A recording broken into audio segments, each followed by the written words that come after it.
De retour sur ce plateau pour aborder notre tout dernier dossier du soir. C'est avec M. Fidèle Senga, j'ai dit tout à l'heure, leader d'opinion dans l'espace Grand Katanga. Et avec lui, on va parler de cette zizanie, malheureusement, qui règne au sein de la jeunesse katangaise. Actuellement, vers les horizons inconnus, on ne saurait trouver meilleure thématique. Merci à la production Bellarmin Katalaï pour ce travail. Bonsoir et bienvenue, M. Fidèle Senga. Merci Christopher.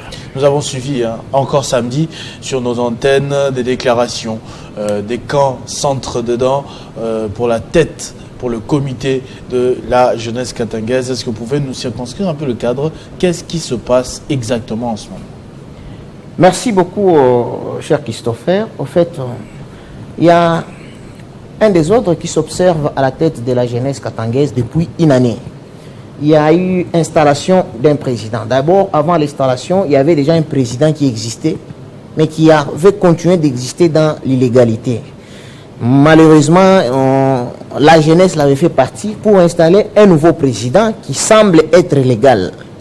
Mais malheureusement, une année après, la grande opinion de la jeunesse katangaise a estimé que le président qui était installé n'était pas en mesure peut-être d'organiser la jeunesse, parce qu'une année après, il s'est observé qu'il n'y a eu rien en termes d'organisation. Il n'y avait pas de comité, il n'y avait pas d'activité organisée à la tête de cette structure. Pourtant, lorsque vous comparez les jeunesses des autres espaces, il y a des activités qui s'organisent. Et la jeunesse katangaise fait partie quand même des grandes jeunesses de cette république. Donc quand on est président de la jeunesse katangaise, absolument, il faut organiser. Et la première organisation passe ne serait-ce que par la mise en place du comité. Octobre 2023, bientôt octobre 2024, il n'y a pas de comité. Même pas une simple marche de soutien. Plutôt de santé. L'autre camp, cette attitude a poussé l'autre camp qu'on appelle des frondeurs, des usurpateurs, de s'autoproclamer président. Il y a eu un certain Chamwangue qui s'autoproclame malheureusement président dans cet imbroglio-là. Et dans cette dynamique, il a publié même un comité. Il a publié même un comité de manière virtuelle. Il fait trop de bruit sur les réseaux. Donc, pour quelqu'un qui ne maîtrise pas bien la réalité de la jeunesse katangaise, la réalité qui se passe au niveau du Katanga, il peut même le considérer comme lui le véritable président. Malheureusement, dans cette aventure, ces derniers essayent d'impliquer le chef traditionnel Kaponda. Parce qu'il a programmé, il a projeté son installation pour ce vendredi 4. Vous savez vous-même qu'il est une autorité publique qui ne revient pas au chef traditionnel d'installer la structure d'une jeunesse, d'un espace. Par exemple, la jeunesse du Grand Bandoudou, du Grand Kassai, être installée par un chef coutumier. Mais lui, comme pour se légitimer, il fait circuler dans l'opinion qu'il sera installé par le chef Kaponda. Ce qui n'est pas une vraie information, parce que nous savons tous que nos chefs traditionnels constituent le dernier recours en termes de sagesse lorsqu'il y a un problème. Et moi, j'ai observé ça. Il n'a pas fait ça pendant une seule fois. Dans ce désordre-là, nous, en tant que, même si nous vivons loin du Katanga, parce que nous, on est installés ici, je me suis dit, en tant que leader d'opinion de cet espace, je devais quand même mettre mon point de vue. Et à mon sens, il faudrait que la fondation katangaise puisse s'inviter, pas pour s'inviter, peut-être moi, avec ensemble la synergie des jeunes katangais, nous sommes dans une synergie, nous avons estimé qu'au regard de ces désordres, il est plus qu'important que la fondation katangaise puisse intervenir en apportant sa sagesse, en remettant de l'ordre. Voilà. Ça, c'était très bien. Et actuellement, on est à quel niveau depuis le week-end jusqu'à aujourd'hui, depuis que vous avez lancé ces appels-là? Merci beaucoup. Nous avons lancé le week-end l'appel au comité de la Fondation katangaise, dirigé par un président qui, du reste, est un pacificateur, l'honorable Dieudonné Mbanga, qui je salue en passant. Mais jusque-là, nous n'avons pas encore de feedback. Voilà pourquoi nous nous sommes dit qu'on devait encore marteler. Parce que l'unique structure qui peut apporter des solutions qui peut apporter de l'ordre au sein de la jeunesse katangaise, c'est la Fondation katangaise. Mais malheureusement, malgré que nous avons éveillé l'opinion, mais l'autre camp de l'usurpateur, parce que j'ai justifié que l'un était installé l'année passée, n'était pas installé dans l'illégalité. Ça, il faut relever cela. Il était installé dans la légalité. Mais ce qui énerve un tout petit peu, le laxisme, l'inactivisme, donc ce qui énerve la grande opinion de la jeunesse katangaise, dont je fais partie, il n'organise aucune chose. Eh ben, on tente, ou soit on essaie de donner le crédit à l'usurpateur de Chamoigne qui s'autoproclame, tout en incluant ou en associant de manière malicieuse, malheureusement, le grand chef Kaponda, qu'il expose aujourd'hui à la merci des centaines internautes, parce que il est connu qu'il est de l'autorité publique qu'un chef coutumier n'a pas le pouvoir. Il a le pouvoir traditionnel, il n'a pas le pouvoir de s'immiscer, surtout dans l'installation de la jeunesse. C'est pour moi l'opportunité, ou soit l'occasion, de lancer mon message au grand chef Kaponda, avec tout le respect que nous lui devons, Sa Majesté. Je pense que pour son honneur, il ne doit pas cautionner à l'installation de cette structure. Nous nous opposons en tant que jeunes Katangais. Par contre, l'unique structure fédératrice à mesure de réunir de manière unanime la jeunesse katangaise, c'est la Fondation katangaise. Même s'il n'y a pas de feedback, nous savons que le jour que la Fondation va s'élever pour remettre de l'ordre, en tout cas sauver le meuble au sein de cette structure, les choses vont s'arranger.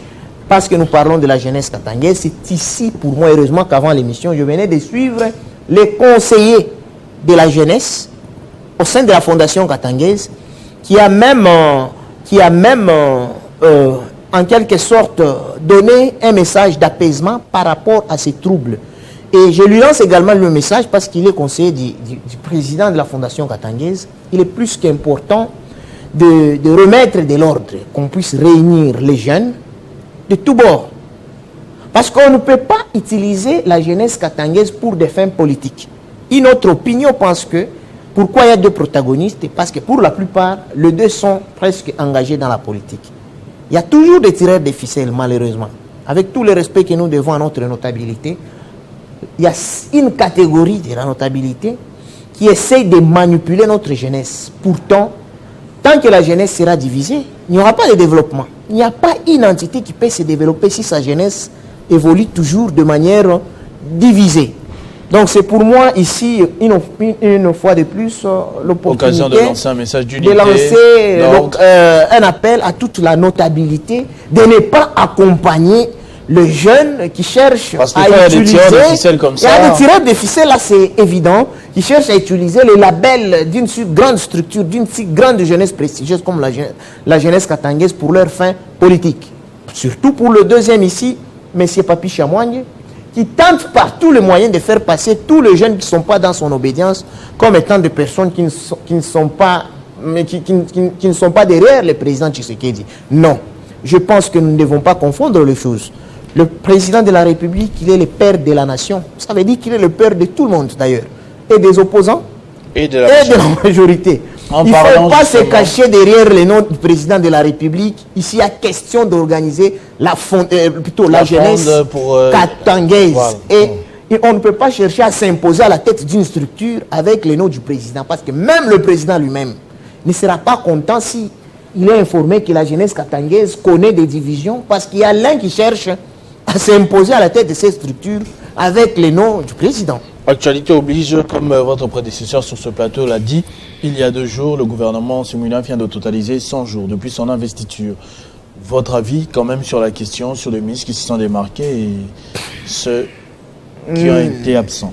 Merci beaucoup. Là, je parle comme analyste politique, parce que je suis de cette qualité, je suis politologue de formation. En analysant les 100 jours du gouvernement Toulouka, je pense que il y a la continuité avec les actions déjà entamées par le Premier ministre Sama. Il y a des ministres qui étaient dans le gouvernement du Premier ministre Sama qui s'étaient distingués et qui, selon moi, selon nous, qui continuent encore à prouver de quoi ils sont capables. Là, je m'en vais directement, par exemple, féliciter le vice-premier ministre à la fonction publique, l'excellence Jean-Pierre Liaou, à la fonction publique, qui a engagé plusieurs réformes qui sont aujourd'hui irréfutables.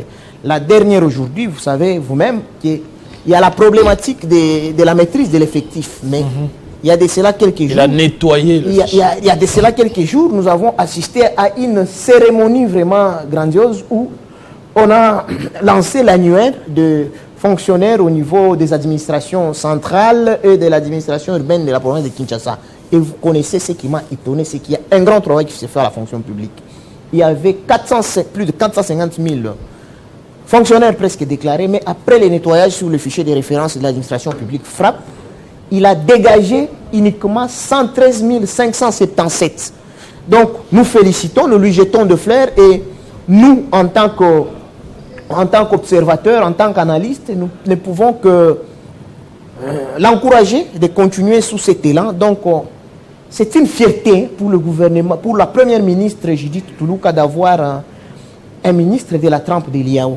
Liao n'est pas n'importe qui, il a prouvé de quoi il est capable. Vouloir, soit ne pas reconnaître les actions de ce ministre, c'est peut-être avoir quelque chose contre lui. Donc je tenais quand même à lui jeter des fleurs pour ses actions. Merci beaucoup, Monsieur Fidèle Nsenga, leader d'opinion, politologue également, comme on l'a senti dans les dernières minutes de cette émission. Merci beaucoup d'avoir répondu à nos questions, d'avoir passé votre message sur l'ordre et l'unité au sein de la jeunesse katangaise, ce qui est très important pour toute organisation, pour toute structure qui espère avoir des résultats positif. Merci beaucoup d'avoir répondu à notre invitation. Merci également à vous d'avoir suivi ce numéro de Kinshasa Direct qui a décrypté l'actualité, notamment la plus fraîche, la disparition tragique de la vedette, de la légende, de la star de la NBA, le Congolais Mutombo Dikembe, qui nous a quittés ce soir de suite d'un cancer, d'une tumeur au cerveau. Nous ne l'oublierons pas d'aussitôt. Repose en paix, légende, et rendez-vous dans quelques minutes pour la grande édition du journal de Grâce Salambo.